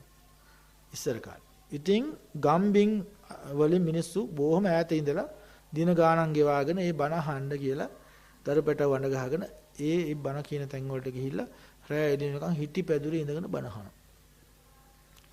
අර දින උග කතාවල් ගොඩක් තැන් වලනේ. අර දරුවගේ සර්පෙක් කාපු වෙලාවෙත් යම නැගිටින්නේ නැහැ කියනවනේ බණ අහනකොට. දරුවගේ සර්පයා කාලා දැන්. ඒක දන්නවා. මේ සර්පයාට වෙදකම් කරන්න ගියොත් මට මේ බණ මේ ධර්මයේ මට අලාභයක් වෙනවා. ඉතින් ඒ හින්දා බණ ඇහුවා. බණහල ඉවරලා ධර්මය අවබෝධ කරලා යම සත්‍යයක් කරලා මම අහපු ධර්මයේ තරම් මිහිරි ධර්මයක් ඒ සත්‍ය අනුභව වලින් මගේ දරුවා සුවපත් වුණා. ඒ තරම් ධර්මයේ බලයක් ලබා ගත්තා ඒගොල්ලෝ. ධර්මයේ ආශිර්වාද ලබා ගත්තා. ඒ තරම් ධර්ම ඡන්දයක් ඒගොල්ලන්ට තිබ්බා. අද වගේ ඕනවට එපාට අර channel මාරු කර කර මේ හාමුදුරුවෝගේ බණ හරියන්නේ. මේ හාමුදුරුවෝ බණ. දැන් අර පොලේ ගිහලා මේ බඩු තෝරනවා වගේ නේද? channel මාරු කර කර බණ තෝරනවා දැන් අපි. පොත් මාරු කර එහෙම ධර්ම ගෞරවය දැන් ගොඩක් වෙලාවට අපේ සමාජය තුල නැති වෙලා ගිහිලා තියෙනවා. ධර්මය බිස්නස් එකක් වෙලා තියෙනවා. ධර්මය වෙළඳ භාණ්ඩයක් වෙලා තියෙනවා. අර කොසල් රජු දැක්ක හීනේ වගේ. දැන් ඉතින් ධර්මයට අර මේ මුදලට හුවමාරු වෙලා තියෙන නිසා ධර්මයේ වටිනා ඒ නිසා මේ ධර්මය ශ්‍රවණය කරනකොට ඒක හොඳට ශ්‍රවණය කරන්න ඒ වගේ මේක දරා ගන්නත් ඕනි. ඔබට අමතක වෙනවා නේද? පොතක ලියාගෙන සටහනක් දාගෙන නැවත ඒක ගිහිලා ආවර්ජනා කර බල මේ දේශනා පිළිවෙල හොඳට මතක තියාගෙන ඒක නැවතත් අහන්න ඕනේ. එතකොට අන්න ඒකට අපි කියනවා සුත්වාන ධම්මං ධාරේති කියලා. දතානං ධම්මානං අත්තං උපපරික්කති. ඒ දරාගත ධර්මයට අර්ථ මෙනෙහි කරන්න. මොකද්ද මේ පංචස්කන්ධය? මොකද්ද මේ දුක්ඛ සත්‍ය? දැන් අපි කියනවානේ මේ කතාව. මොකද්ද මේ සත්පුරුෂයා කියලා කියන්නේ? මොකද්ද මේ චතුරාර්ය සත්‍ය? ඉතින් අපි ඒක පෙරට අනුව අත්දැකීම් වලට අනුව විමර්ශනය කර චින්තාමය ප්‍රඥාවක් දිනු කරන්න ඕනේ. අර්ථය හොඳට මෙනෙහි කරලා ඒකේ තියෙන හාත්පස කතාව දැනගන්න ඕනේ. මේ ජාතිපි දුක්ඛා කියලා අහුව විතරක් නෙමෙයි. මොකද්ද ජාතිපි දුක්ඛා කියලා කියන්නේ? ඒ ජාතිපි දුක අතීතයේ විඳ ජාති දුක කෙරවලක් නැහැ. අනාගතයේ විඳ ජාති දුක කෙරවලක් නැහැ. දැන් මේ ජාති දුකට තව කොච්චර වාර ගණන්පත් වෙයිද? පත් වෙලා තියෙන එක කතා කරමු. ඒක වැඩක් නැහැ නේද? ඉවරයි. තව අනාගතේ කොච්චරපත් වෙයිද? මොකද්ද මේ ජාතිය කියලා කියන්නේ? නාම රූප දෙකේ පහළ වීම. ඒ ජාති කොහෙද අපි උපදින්නේ? ඕපාතික උපදිනවා. සංසේජ උපදිනවා. අණ්ඩජ උපදිනවා. ජලාපජ උපදිනවා නේ. කුණු ගොඩවල සංසේජිත වශයෙන් පණු කැදලි වගේ උපදිනවා. ඔය නිකන් අර මේ කුණු ගොඩවල පහළ වෙන නිකන් ඔය පණු වගේ වැසිකිලි වල වලින් පහළ වෙන්නේ. එහෙම සංසේජ උපදින අවස්ථා තියෙනවා. බිත්තර වලින් උපදින අණ්ඩජ සත්ත්ව වගේ. ජලාපජ සත්ත්ව වශයෙන් මනුස්ස ලෝකවල මේ වැදෑමහෙන් උපදිනවා. ඕපාතික වශයෙන් සතර ආපායවල දිව්‍ය ලෝකවල හිටි හැටියෙන් පහළ වෙනවා. ඕ වගේ විවිධ උත්පත්තීන්. ඒතර අපායේ ජාති දුක කොහොම එකක්ද? තිරිසන් ලෝකේ කොච්චර දෙකක්ද? പ്രേත ලෝකවල කොච්චර ජාති දුකක්ද? ඉතින් මේ ජාති දුක පුළුල් වශයෙන් කල්පනා කරනවා. යාතේ සන්තේ සංසත්තානං තම්මි සත්තනිකායේ ජාති සංජාති ඔක්කාන්ති අබිනිබ්බන්ති කන්දානම් පාත භව ආයතනනම් පටලාභෝ. ඔය කියපු හැම කතාවක්ම අපි විග්‍රහ කර අර්ථ මෙනෙහි කර මේ ජාති දුක කියලා අපි පිරිතක් වශයෙන් ජාතිපි දුක්ඛ ජර ඒ පිරිතක් වශයෙන් අහන එකක් නෙමෙයි මේ දැන් කියලා. අපි පිරිත් පොතේ කියව සාදුක වෙච්චරයිනේ. මේ දේශනාව අපිට ගලපලා අපේ සසරට ගලපලා කල්පනා කරලා මේකේ අර්ථය හොඳට අවබෝධ කරගන්න ඕනේ. ඒකට කියන්නේ අත්තං උපපරික්කති. එතකොටයි මේ යථාභූතය කරා අපි යන්නේ. ඒ නිසා මේ කල්යාණ මිත්‍යයන් කරා එළඹීම හා සද්ධර්ම ශ්‍රවණය කියන එක ඊටාම විධිමත් විය යුතුයි. නැතුව බණහන්න පින් සිද්ධ වෙන්න නෙමෙයි. ඒක ඔන්න ඔය විදිහට අපි කල්යාණ මිත්‍ර ආශ්‍රයයි ඊළඟට සද්ධර්ම ශ්‍රවණයට එන්න ඕන. සද්ධර්ම ශ්‍රවණය අපි කරන්නේ මොකද්ද? චතුරාර්ය සත්‍ය කතාවයි අපි අහන්නේ. සද්ධර්මයේ කියලා කියන්නේ ආර්ය සත්‍යයන් හතර තමයි දැනගන්න ඕනේ අපිට. වෙන ප්‍රශ්න නෙමෙයි. දැන් අපි ඔය සූත්‍ර විනය අභිධර්ම කියලා කතාවක් තියෙනවනේ. ඒවා අපිට සියල්ල අවශ්‍යන චතුරාර්ය සත්‍ය අවබෝධය කරා යන්න. ඉස්සර චතුරාර්ය සත්‍ය කතාව අහලා තමයි අරවා ඉගෙන ගන්න අපි. නැත්තම් අපිට සම්මාදිට්ඨියක් නැහැනේ. සම්මාදිට්ඨිය දැන් අපිට තව කතාවක් මම කියන්නම් ඔයගලන්ට. ඒක මේකට උඩින් ඇඩ් වෙන්න ඕන එකක්. ඒක තමයි දැන් අපිට නිවන් මාගේ යන්න පුළුවන් කෙනෙකුට බුදුරජාණන්සේ දේශනා ධර්මයේ තුල විග්‍රහ කරනවා ත්‍රි හේතුක ප්‍රතිසන්දිලාභියෙක් වෙන්න. ඒක සහජ ප්‍රඥාව කියලා අපි කියනවා. සපඤ්ඤෝ නර්ගෝ කියලා කියනවා. යම් කෙනෙක් උත්පත්ති කුසලයේ තුල පෙර ජීවිතවල අපි හිතමු මෝහ සහගත ඉපදුනා කියලා. දැන් උදාහරණයක් වශයෙන් මන්ද බුද්ධිකට පුළුවන් මේ ධර්මය අවබෝධ කරගන්න. බෑනේ. කෙලතොළු විකුට. අංග විකල මනුස්සයෙකුට බෑ. ඒ කියන්නේ ඒ අහේතුක ජීවිත. සුගති අහේතුකය කියලා කොටසක් ඉන්නවා. පෙර ජීවිතවල ඊටාම මේ ඌණුවට පාට කුසල් කරපුවා තමයි සුගති අහේතුකල උපදින්නේ. අන්න කියන්නම් වාලේ හොය කර බැන කුසල් කරලා ශ්‍රම දාන්නට වරෙන් කිව්වම බැන බැන ගිහලා ශ්‍රම දාන කරනවා පන්සලේ. මොන කරුණියක්ද අපිට වැඩක් කරගන්නත් නැහැ. මේ හාමුදුරන්ගෙන් මහ වදයක් තියෙන කියලා බැන බැන අර ශ්‍රම දාන කරලා එනවා. එතකොට ඒක සෝමනස් සහගතත් නැහැ, උපේක්ඛා සහගතත් නැහැ. යන්තම් අලෝභ අදෝසර පන්සලේ හිටපු නිසා කුසලයක් විපාකයක් දීලා තියෙන හැබැයි ඒකේ ඇතුලේ අකුසල නිසා මේ මිනිස්සු මන්ද බුද්ධි කියලා උපදිනවා. ඒ කියන්නේ සුගතිය ආයෙත්. දි හේතුක ඕමක කුසලයේ තුල සුගතිය ආයෙත් කියලා උපදිනවා. දි හේතුක ඕමකයි. දි හේතුකයි ඒක ඕමකයි එකක්. සුගතිය ආයෙත් කියලා උපදින්නේ. මන්ද බුද්ධි කියලා. සුගතිය කරේ මේක ගිහින් දාන්න තර මේක ශ්‍රම දානයක් කරානේ පන්සලේ. හැබැයි මුට ප්‍රඥාව කලඳක්වත් තිබ්බේ නැහැ ඒ වෙලාවේ. ඒ කුසලයේ ඇතුලේ කිසිම නුවණක් හසුරව ගන්න දන්නෙත් නැහැ. තරහෙන් කරේ. අකුසලයට එක්ක මිශ්‍ර වෙච්ච කුසලයක්. ඒ නිසා යාර මනුස්සර අකුසලයට එක්කම කුසල විපාක දීලා තියෙනවා. දැන් තේරෙනවද? එහෙම ඉපදින්නේ නැහැ. ඒ ඉපදින කුසලයෙන් තමයි ඉපදිලා තියෙනවා. සුගතියට එන්න බෑ මේ පිනක් නැතුව. ඒ පින කරලා තියෙන්නේ මද වශයෙන්. බැන බැන. දැන් අම්මා කියන පුතේ බුදුන් වදින්න කියලා අම්මට බැන බැන බුදුන් වදින මොන කර්මයක්ද හැමදාම අපිට වදින්න කියනවා. මේ පන්සලේ යන් කියන බෑ බෑ මට යන්න බෑ. මුණ යන්න. ඒ කියන්නේ ඒ වුණාට එපාවට බැන බැන හිතේ තරහින් කරපු කුසල. අර වගේ උත්පත්ති කරලා අරන් යනවා කෙනෙක්. මන්ද බුද්ධික උත්පත්තින්ට. ඊළඟට තව කෙනෙක් ඉන්නවා ඒ කට්ටිය මේ කුසල් කරනවා හැබැයි ප්‍රඥාව නැහැ. හරිය සතුන් දුගී මගේ යාචකයා දෙන්න දාන්නේ දෙනවා. ඒ කර්මයේ කර්මඵල විශ්වාසයක්වත් මොකක්වත් නැහැ. සතුටින් අර මනුස්සයා කනවා දැකලා සතුට වෙනවා. දැන් ඒක මට විපාකයක් ඕනෙත් නැහැ මොනවත්. එහෙම ප්‍රශ්නකුත් නැහැ. පූජා බුද්ධින් දෙනවා ඔහෙ දෙනවා. ප්‍රසාදයෙන් දෙනවා. එතකොට ඒ අයට සතුටෙන් දුන්න නිසා සෝමනස් සහගත වෙනවා. අලෝභය ආදේශය තියෙන අමෝහේ නැහැ. ප්‍රඥාව පිහිටන්නේ. ඒක දි හේතුක උත්පත්තියක් කියලා කියන්නේ. එතකොට ඒ අයට භවභෝග සම්පත් ඔක්කොම ලැබෙන්නේ නුවණ ලැබෙන්නේ නැහැ. විචක්ෂණශීලී බුද්ධියක් ලැබෙන්නේ නැහැ. යම් කාරණයක් ගැඹුරු කාරණයක් කියනකොට තේරෙන්නේ නැහැ. අයියෝ ඕවා මට තේරෙන්නේ නැහැ කියනවා. ඔක්කොම අංග සම්පූර්ණ අංග පසංග ඔක්කොම සම්පූර්ණ ලස්සන ජීවිතයක් ලැබිලා. සමහර රජ කෙනෙක් වෙන්නත් පුළුවන්. පුණ්‍ය විපාකයක්නේ. ඒකට මොලේ නැහැ. සිහින ඕන නැහැ. එහෙම එකක් වෙන්නේ. එතකොට අන්න ඒ කියන කාරණේ ගැඹුරෙන් තේරුම් ගන්න පුළුවන් ශක්තියක් නැහැ. ඒ කුසල් වල විවිධාකාර ස්වභාවයන් තියෙනවා. එතකොට කෙනෙක් යම් කුසලයක් කරනවා ඒ කුසලයේ තුල කර්මයේ කර්මඵලයේ විශ්වාස කරගෙන මේක මේවා විපාක ලැබෙනවා කියලා විශ්වාස කරනකොට දානයක් දෙනවා. එතකොට යාට අර මේ ඊනගාත්මේදී කම්මස්සගත ඥානෙ මම හොඳ කරොත් මට හොඳ විපාක ලැබෙනවා නරක කරොත් නරක විපාක ලැබෙනවා. මම දීර්ඝකාල වශයෙන් කාය දුස්චරිත වශයෙන් මනෝ දුස්චරිත කරනකොට දීර්ඝ වශයෙන් මට ඒවා මගේ මරණයෙන් පස්සේ මම අපාගත වෙනවා. ඒ වගේම මම හොඳ දේවල් කරන මම සුගතියට යනවා කියලා ඒ කම්මස්සගත ඥාන නුවණ පහළ වෙනවා ඒගොල්ලන්ට. කල යුතු නොකල යුත්තේ හොඳට තේරෙනවා අයයට. අන්න ඒ අයට කියනවා ඒකත් හේතුක උත්පත්තියක් තමයි ඒකට නිවන් දකින්න පුළුවන් උත්සාහ කරොත්. තව කෙනෙක් ඉන්නවා ඊටතර ගැඹුරු ප්‍රඥාවක් දිනු කරනවා. දැන් උදාහරණ මල් වට්ටියක් පූජා කරනවා කියමු. දැන් මල් වට්ටිය නාම රූප දෙක බලනවා. මල් වට්ටියක් පූජා කරනවා කියන්නේ සිතක් පහ. ඒක මොකද්ද? සිතක් පහළ වෙනවනේ දැන් අපිට. චේතනා පහළ. ඒ චේතනා පහළ වුණා මේක නාම ධර්මයක් වශයෙන් අඳුර ගන්නවා. ඒ ධර්මතාවේ ඊට මල් වට්ටිය හොයන මල් වට්ටිය කියන්නේ රූප ධර්මතාවයක්. මල කියන්නේ රූප ධර්මතාවයක්.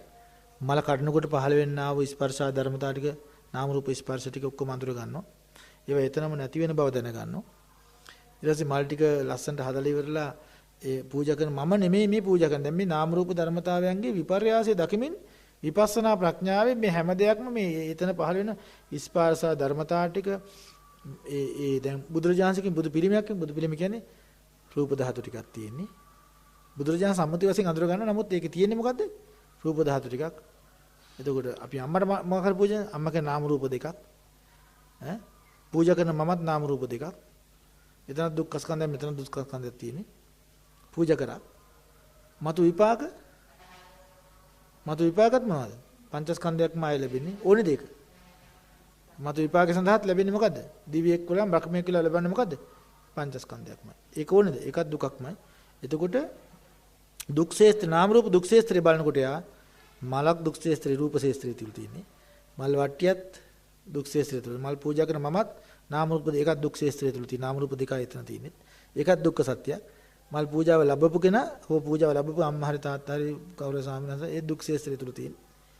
ඊළඟට ඒත් නාම රූප දෙක විපාකය සමස්තයේම නාම රූප දුක්ඛේ පමණ එක්කම සමස්තයට අපි දාන එක නමක් දුක්ඛ සත්‍යය තියෙන්නේ. සියලුම නාම රූප දුකක් විතරයි තියෙන්නේ. ඒක ඒ තුන තියෙන මෝහයට අපි කියන අවිද්‍යාව. ඒක කියන සමුදය සත්‍ය කියලා. මේ අවබෝධයෙන් යුක්තව මේ නාම රූප දෙකෙන් තොරවීමේ අදහසින් කෙනෙක් කර නාම රූපයන්ගේ එතන නැතිවීම බලලා මතු විපාකයක් අපේක්ෂා කරන්නේ නැතුව මේ නාම රූපයන්ගේ ඒ මොහොත බිඳි බිඳි යන ආකාරය දැකලා විපස්සනා ප්‍රඥාවෙන් මේ මල් වට්ටිය පූජා කරන නැත්නම් පූජාව තියනවා නැත්නම් භාවනා කරනවා නැත්නම් බණ අහනවා ඔය ඔක්කොම ඒ සතිමත් එක කරන සතිපට්ඨානෙ පිහිටාගෙන එතකොට වැඩෙන්නේ මොන කුසලයක්ද ඥාන සම්පයුක්ත විපස්සනා ප්‍රඥාවෙන් යුක්ත උපේක්ඛාසගත ත්‍රි හේතුක උත්කෘෂ්ඨ කුසලයක්. ඒ කුසලේ ඊටාම බලවත්. මරණාසන්න වෙලාවේ එහෙම විපස්සනා කුසලයක් මතක් වෙලා කෙනෙක් පණ ගියොත් එහෙම ඊනට උපදින්නේ විපස්සනා කරන භූමියකමයි උපදින්නේ. විපස්සනා කරන්න පුළුවන් පරිසරයකටමයි යා ගිහින් දාන්නේ. ඒක තමයි ස්වභාව ධර්මයේ හැටි. මොකද මේ හිත වඩන්න පුළුවන් තැනකටයි හිත අරයි යන්නේ. තරහ වෛරය ක්‍රෝධය වගේ අකුසල දේ පල්ලහැට යනවා. විපස්සනා කුසලයේ තියෙනවා නම් විපස්සනා වඩන සුසු පරිසරයකට ගිහින් දානවා. එතකොට ඒ උත්පත්තියක් ලැබපු කෙනා කෙනෙක්ගෙන් බණපදයක් ඇහූ පමණින්ම එයාට තේරෙනවා මේ විදර්ශනා කතාව තේරෙනවා. සහජ ප්‍රඥාවෙන් යුක්තයි. උත්පත්ති ප්‍රතිසන්දි කුසලයේ බලවත්. ප්‍රතිසන්දි කුසලයේ බලවත් නිසා ඒ අයට ත්‍රි හේතු කුසලයක් අන්න ඒ ත්‍රි හේතුක කුසල් තියෙන කෙනෙක් සත්පුරුෂයෙක් මොන ගහලා සද්ධර්ම ශ්‍රවණය කරන්න ආවොත් අනිවාර්යයෙන්ම මේ ගමන අවසන් කරනවා. ඒ අය තමයි ඉඳගත් ගමන් ධ්‍යාන වලටපත් වෙන ඉඳගත් ගමන් මේ ධර්මය අවබෝධ කරනවා. හරිම වේගයෙන් මේ ගමන යනවා. අනි දක්ෂයි ඒගොල්ලන්ගේ හිත තුළ පලිබෝධ අඩුයි. ඒ නිසා අන්න ඒ වගේ අර සහජ ප්‍රඥාව යුක්ත කෙනෙක් තමයි මේ කල්යාණ මිත්‍රයෙක් මුණ ගැහෙන්න ඕනේ. ඒ කල්යාණ මිත්‍රයා මුණ ගැහුණාට පස්සේ එයාට අහන්න ලැබෙන්න ඕනේ කුමක්ද? චතුරාර්ය සත්‍ය පිළිබඳ දේශනාවක්. නැත්නම් එයාට සාමාන්‍යයෙන් එදිනදා ජීවිතේට අවශ්‍ය කරන අවවාදයක් අනුශාසනාවක් ඇහුවට ඒක තේරෙන්නේ නැහැ. එයාට දැනගන්න ඕනේ මේකයි දුක. දුක්ඛ සත්‍ය කියන්නේ මේකයි කියන එක.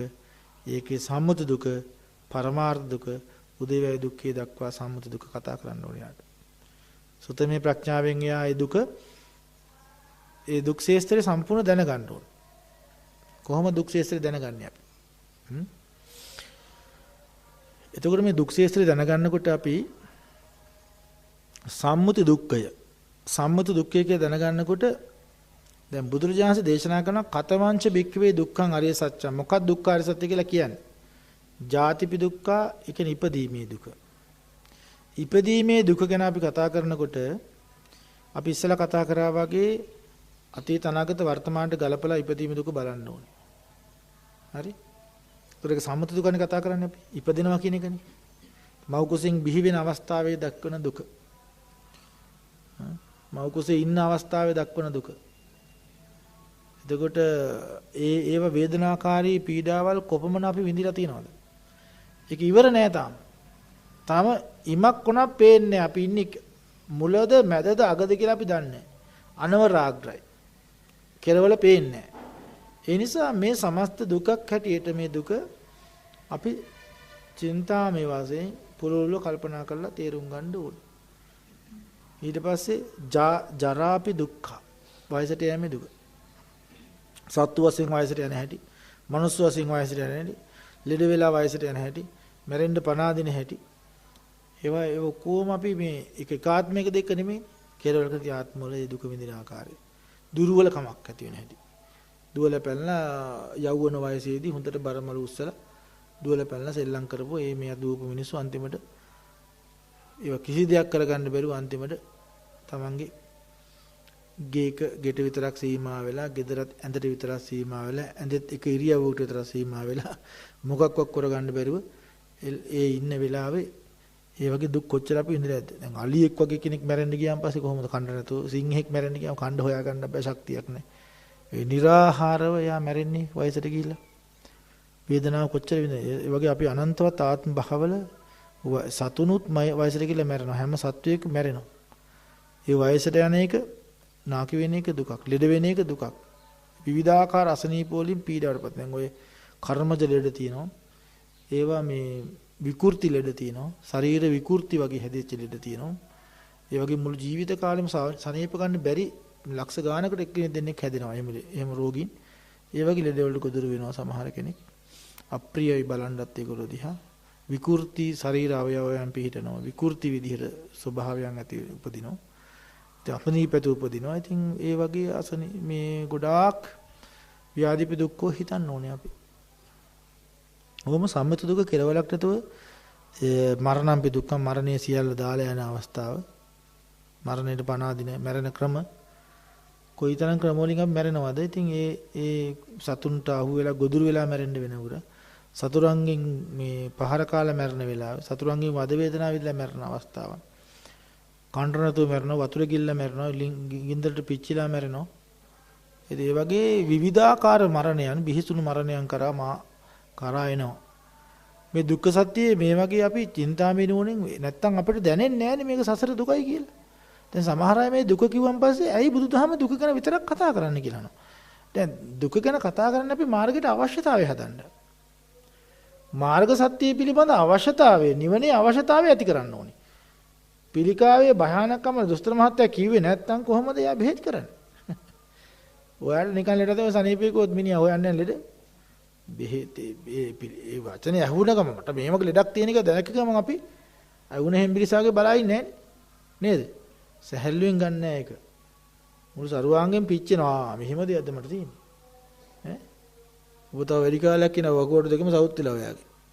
වකෝඩ බද්ද කරන්නේ. ඉතින් මොකද කරන්නේ?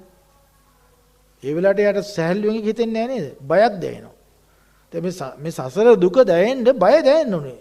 බයතුපට්ඨාන ඥානෙ, මුංචිත කම්මිතා ඥානෙ තියෙන්න බෑ. බය ඇතුණාමයි මුංචිත කම්මිතාව ඇති වෙන්නේ. බය උපදින්න ඕනේ. බයතුපට්ඨානෙ. බය උපදින්න ඕනේ. ඊට පස්සේ මොකද වෙන්නේ? මුංචිත කම් මෙදෙන්න ඕනේ.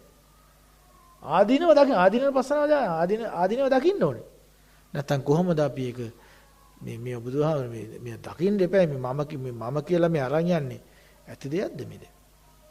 ඒ නිසා මේ සෑම දුකක් පිළිබඳ ඇඬීම් වැළපීම් කොතර ඉවර කරන්නද මේවා? අඬලා ඉවර කරන්න බැරි සසරක්. දුක් වෙලා ඉවර කරන්න නැති සසරක්. තව බොහෝ දුක් විපාක තියෙන සංසාරයක්. අඬන එකේ කෙලවලක් නෙවෙයි. කායික වේදනා, සීතලෙමුත් පීඩා, උණුසුමෙත් බඩගින්නෙමුත් පීඩා දෙනවා. මොනවද මේ අතන කැක්කුම් මෙතන කැක්කුම් නේද? හන්දි කැක්කුම් ඔක්කොම අපිට තියෙනවා. ඈ ඉතින් කොයි කායික දුක්ඛ කියලා කියන්නේ? ශෝක කියන්නේ ඔය දැන් දුකින් ඉන්නේ. තමන්ගේ දරුවෝ මැරිලා. ඔක්කොම භෝග ව්‍යසනේ වෙලා, ඥාති ව්‍යසනේ වෙලා, නැති වෙලා, සල්ලි පාඩු වෙලා, බිස්නස් කඩාගෙන වැටිලා, මිනිස්සුන්ගෙන් එක එක පීඩා ලැබලා, අනේ මම මහා කරුමක්කාරය කියලා අඬ ඉන්නවා. දුකටපත් වෙලා ඉන්නවා. මේ මූණත් කළු කරගෙන මේ hina වෙන්නේ කාත් එක්ක සතුටක් නැහැ. ආං සෝකෝ සෝචනා සෝචිතත්තං අන්තෝ සෝකෝ අන්තෝ පරිසෝකෝ. අතුලාන්ත දුක, අතුලාන්ත වේදනාවන් විඳලා නැද්ද අපි? විඳලා තියෙන කොච්චර විඳින්නද තව ඉස්සරහට? සසර ඉන්න විඳින්න වෙනවා. ඉතින් මේකේ ගැළවිල්ලක් නැහැ. මේ රහත් තුනත් විඳින්න තියෙනවා සමහර වෙලාවට. පිරිනුවම් පානකම් විඳින්න තියෙනවා. මේ ලෝකෙ ඉන්න දෙන්නේ නැහැ අපිට. ශෝක නොකර ඉන්න බෑ ලෝකයේත් එක්ක ඉන්නකොට. අනේ මම නම් ওই ප්‍රශ්න වලට මැදිහත් වෙන්නේ මම අඬ වෙනවා මට එනවා. එහෙම කොච්චර අපි වෙන් වෙලා ඉන්නේ හැදුවත් මේ ලෝක ජීවත් වෙනකොට අපිට ඒවට මුහුණ දෙන්න වෙනවමයි. පරිදේවෝ අඬනවා. ඔය මලකේවල් වල මහා ව්‍යසනවලදී මහා විපත්තිවලදී දරා ගන්න බැරි වේදනාවල් වලින් තමන්ගේ දරුවෝ තමන්ගේ ඇස්සිට පිට මරණකොට පටාචාරාව වගේ නේද? තමන්ගේ දෙමෝපියෝ තමන්ගේ අතේ මැරෙනකොටනේ මේ මහා ව්‍යසන ව්‍යාකූල තත්ත්වයන්ටපත් වෙනකොට බිහිසුණු අවස්ථාවල කොච්චර අපි අඬනවද? පරිදේවෝ අඬනවා. පොළොවට ගහනවා, හිස බදාගෙන අඬනවානේ. පපුවට ගහ ගනිමින් අඬනවා. ඒ වගේ අඬලා සමහරට සිහි නැති වෙනකන් අඬනවා. ඒ ඇඬින් ඉවරයක් නැහැ. පරිදේවෝ ශෝක පරිදේව දුක්ඛ අන්න ඒක කායික දුක. මැසි මදුරුවන්ගෙන් සීතලෙන් උණුසුමෙන් පින්නෙන් ඒවන් ලැබෙන පීඩාවල්. රෝග අවස්ථාවේදී ව්‍යාධි අවස්ථාවේදී කායික වශයෙන් විඳ අප්‍රමාණ වේදනාවක්. මේක වණයක් වගේනේ. හැම වෙලාවෙම කෙක්කුම්. එක ඉරියව්වක ඉන්න බෑ. ඉරියව් පැවැත් විසම පරිහාර ජාබාධා නේද? ඕපක්කමික ආබාධ අනිත්‍යගේ උපක්‍රම නිසා ඇති කම්ම විපාක ජාබාධ කර්ම විපාක නිසා රෝග හැදෙනවා. පිත්ත සමුට්ඨානාව, සෙම්ම සමුට්ඨානාව, වාත සමුට්ඨානාව, සානිපත්තාබාධනේ. ඒ හැම ලෙඩක්ම මේකට හැදෙනවා. කෙලවලක් නැති වේදනාවක්. මේ ලෙඩ හැදෙනවා නම් කියලා හොඳ නෑ. ඊළඟට තව ඒකනේ තව අර ලෙඩේ තිබ්බන මේකට වඩා හොඳයි කියලා හිතනවා. එහෙම මේ ලෙඩ හැම එකක්ම වේදනාකාරී. ඒ නිසා ඒ කායික වේදනාවල් වල කෙරවලක් නැහැ සංසාරේ. දැන් මිනිස්සෙක් ඉන්න අපි ස්පිරිතාල ගිහලා බෙහෙතන ඉක්මන සනීපන. තිරිසන් සත්තු කොච්චරද? ප්‍රේතයෝගේ කායික වේදනා. නිරිසත්තුන්ගේ කායික වේදනා. නේද? අපායේ ගිනි දැල් වල පිච්චි පිච්චි විඳින වේදනාව. අපිට ගිනි පෙල්ල ගින්දර ටිකක් අහුවෙන්න බෑනේ. අවුවට ඩිංගක් යන්න පුළුවන් උදාහරණයක් වශයෙන්. තද අවුවලට අපි අවුවේ ඉන්නේ නැහැ. ඇයි අපි පිච්චෙනවා කියලා කියනවා. ඕ අවුව හදේ සරයද? අර පිච්චෙනවා වගේ. අරක මේ ගිනි පුපුරු අස්සේ ඉන්න ගියාම අපායේ. ඒ කායික වේදනා, මානසික වේදනා, දෝමනස්සම්. නේද? නොගැලපෙන අයජික ජීවත් වෙනවා, හිත පීඩා හදා ගන්නවා. එයා මෙයත් එක්ක රණ්ඩු වෙනවා. ඒව මතක තියෙනවා. කරපු අකුසල මතක් කර කර පසුතැවෙනවා. කරන්න බැරි වෙච්ච කුසල ගැන හිතේ හිතා දුක් වෙනවා. ඉතින් ඔයගේ ඒ ඔක්කොම දෝමනස්සේ. හිතේ දෝමනස්, පටික සම්ප්‍රයුක්ත සිත්. ඉතින් මානසික වේදනා, දෝමනස්, උපායාස. උපායාස කියන එක හරියම භයානකයි. ඒක නිකන් අර මේ හූල්ල ඉන්නේ. අයියෝ කියලා. පපුවට ඊත මේ යහුලකින් උලකින් ඇනලා තියෙනවා වගේ පපුවකට මේක උලක් ගහලා තියෙනවා වගේ වේදනාව දරන්න බැරි වේදනාව. උපායාසෝ. ආයාසං උපායාසං ආයසත උපායසතං කියලා කියන්නේ. ඉතින් බුදුරජාණන් මේ බුදු කෙනෙක් කියන්නේ මේවා අපි බුදු කෙනෙක් කියපු අපි නොකිය ඉන්න බෑනේ. නේද? මේ ඔක්කොම විස්තර කරලා දුන්නේ බුදුහාමුදුරනේ. කතමංච බිකු උපායාසෝ කියලා එහෙම කියන්නේ. උපායාස කියන්නේ මොකද්ද? ඉතින් මේ යම් පිච්චන් නලබෙත් තම්පි දුක්ඛං. අපි කැමැති නාකි වෙන්නේ නැතු වෙන. නමුත් නාකි වෙනවා. අපි කැමැති ඉපදෙන්නේ නැතු වෙන. අපි කැමැති මැරෙන්නේ නැතු වෙන. අපි කියන්නේ ලෙඩ වෙන්නේ නැතු නාකි. ඔක්කොම සිද්ධ වෙනවා. අකමැති දේ සිදු වෙනවා. යම් පිච්චන් නලබෙත් තම්පි දුක. අකමැති දේ හැම වෙලාවෙම අපි කරා එනවා. මැරෙන්න කැමති නමුත් මැරෙන්න වෙනවා. අනන්න කැමති නමුත් අනන්න වෙනවා. අකමැති දේ වෙන හැම වෙලාවකම යම් පිච්චන් නලබෙත් තම්පි දුක්ඛං කියලා කියනවා. ඔය ටික ඔක්කොම කියලා බුදුරජාණන්සේ මේවා කියලා ඉවර කරන්න පුළුවන් ඒවා නෙමෙයි. මේක කොටින්ම කියනවා නම් පංච උපාදානස්කන්ධෙම දුකයි කියලා කියලා. එක වචනයකින් කියව සමස්ත දුක. ඊටු ඔක්කොම ටික එක වචනයයි. දැන් මේ ඔක්කොම ටික එක වචනයකට සී මොකද මේ දුක කියන එක එහෙම මාතෘකාවලින් කියලා ඉවර කරන්න බෑ. මේක සමස්තය සාරාංශ කරාම අපිට පේන්නේ පරමාර්ථමය පැත්තට මුන්වහන්සේ හිත යොමු කළා කියන මේ පංච උපාදානස්කන්ධෙම දුකයි. ඒක මොහොතක්වත් පවතින්නේ නැති සෑම මොහොතෙම පවතින මේ පරිණාම දුක්ඛේ පංච උපාදානස්කන්ධය තුල තියෙනවා. ඔක තමයි අපි කතා කරන්නේ. ඉතින් ඒ නිසා මේ පංච උපාදාන දුක්ඛේ පිළිබඳ අපි දිග විස්තරයක් තියෙනවා මේ නාම රූප විග්‍රහයත් එක්ක අපිට පරමාර්ථ ධර්ම විග්‍රහ කරනකොට චිත්තචෛතසික රූප කියන කාරණා ටික විස්තර කරගන්න ඕනේ. ඒකේ ස්කන්ධ ධාතු ආයතන ස්වභාවයෙන් විස්තර කරගන්න ඕනේ. පරමාර්ථමය වශයෙන් සත්‍යයක් නැති තැන තියෙන දුකක් තමයි කතා කරන්නේ අපි. දැන් ඔය ඉස්සෙල්ලා කතා කරේ සත්‍යයක් ඉන්න තැන තියෙන දුක සම්මුති දුක. සංකිට්ඨන පංච උපාදානස්කන්ධය කියන සත්‍යයක් නැති ධර්මතාවවල දුකයි. ඊවස් අපි එතනින් හට උදේවයි දුක්ඛ සත්‍ය. උදේවයි කියන විපස්සනා ප්‍රඥාවට අහු වෙන නාම රූපයන් මොහොතක් පාසා ඇතිව නැතිවීම. උත්පාද වය ධම්මිනෝ කියන තැන. ඇතිව නැතිව ස්වභාවයේ තියෙන දුක දැකලා මේ දුක පිළිබඳ කොතනකවත් සැපක් නැති බව ඇස්පිල්ලම් ගහන මොහොතක්වත් අවීචී ඉඳලා භවාග්‍රය දක්වාම මේ 31 භූමිතලයේ කොතනකවත් මොනම ආත්මයකවත් පංච ස්කන්ධ ස්වභාවයක් තියෙනවා නම් ඒ ස්කන්ධ සෑම එකක්ම දුකෙන් තියෙන බව දැනගන්නවා. එතකොට අපිට දුක ගවේෂණය කරලා ඉවර කරන්න පුළුවන්. සුතමේ වශයෙන් ගවේෂණය කළා අපි ඒක චින්තාම වශයෙන් ගවේෂණය කළා. ඒක හොඳට දිනු කරගත්තට පස්සේ තමයි අපිට භාවනාමය වශයෙන් මේක භාවනා කරන පහස. ඒකට අපි කොතනකවත් ඇලෙන්නේ නැහැ. භාවනාවේදී ධ්‍යාන වලට ඇලෙන්නේ නැහැ. ඒක භාවනාවේ ලැබෙන එක අවස්ථාවලට ඇලෙන්නේ නැහැ. නාම රූප ස්වභාවයක් නම් ඒක මොන අත්දැකීමක් වුණත් අපිට ඇලෙන්නේ නැතුව විපස්සනා කළ එක අතහරින්න පුළුවන්. චිත්ත සමාධියට ඇලෙන්නේ ඒවත් සියල්ල දුකයි. අරූපාවචර බ්‍රහ්මයා විඳින නේව සංඥා නා සංඥායතන අරූපාවචර සිත පවා දුක්ඛ සත්‍යයයි තියෙන්නේ. පංච අභිඥාසිත පවා අහසින් යනවා ඉදිරිපාති හරි පානවා අනුන්ගේ හිත් කියනවා අනුන්ගේ පෙරවිසු කඳ පිළිවෙල දකිනවා. ඔය කොහොමයි තියෙන්නේ දුක්ඛ සත්‍යයටයි. ඒ පංච අභිඥාද අපි ඕනේ ලොකු දේවල් කිතන් රහතන් වහන්සේ කියන හිතන් එනවා වගේ. ඒ සමස්තය අපි කතා කරමු ඉස්සරහට. ඒ සමස්ත යටින් අවීචී ඉඳලා දුක් ශේස්ත්‍රය අපි කතා කර ඔය පංච අභිඥා සමාපatti දක්වාම දුක් ශේස්ත්‍රය ඉස්සරහට යනවා.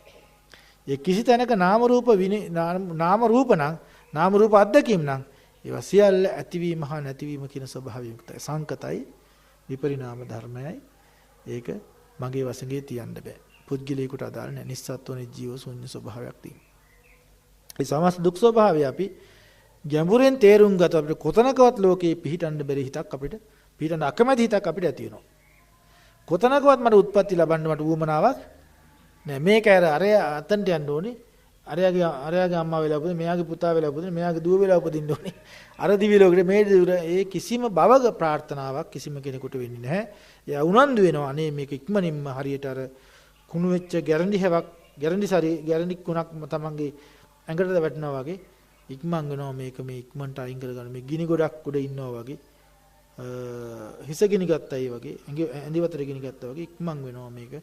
පුළුවන් හැම වෙලාවකම සතිමත් වීම හැර මේ දුකට වෙන පිළියමක් නැහැ. හැම මොහොතකම විදර්ශනා ප්‍රඥාව දිනු කරගෙන තමන්ගේ පාඩුවේ තමන් දිහා බලා ඉන්න ඒ සුරක්ෂිත තැන පිහිටනවා හැර වෙන සරණක් නැහැ. එයාගේ මෙයාගේ ළඟට දිව්වත් අරහෙට මෙහෙට දිව්වත් කොයි කෙනෙක් ළඟට ගිහලා මට මාව නිදහස් කරන්න කිව්වත් හරියන්නේ නැහැ.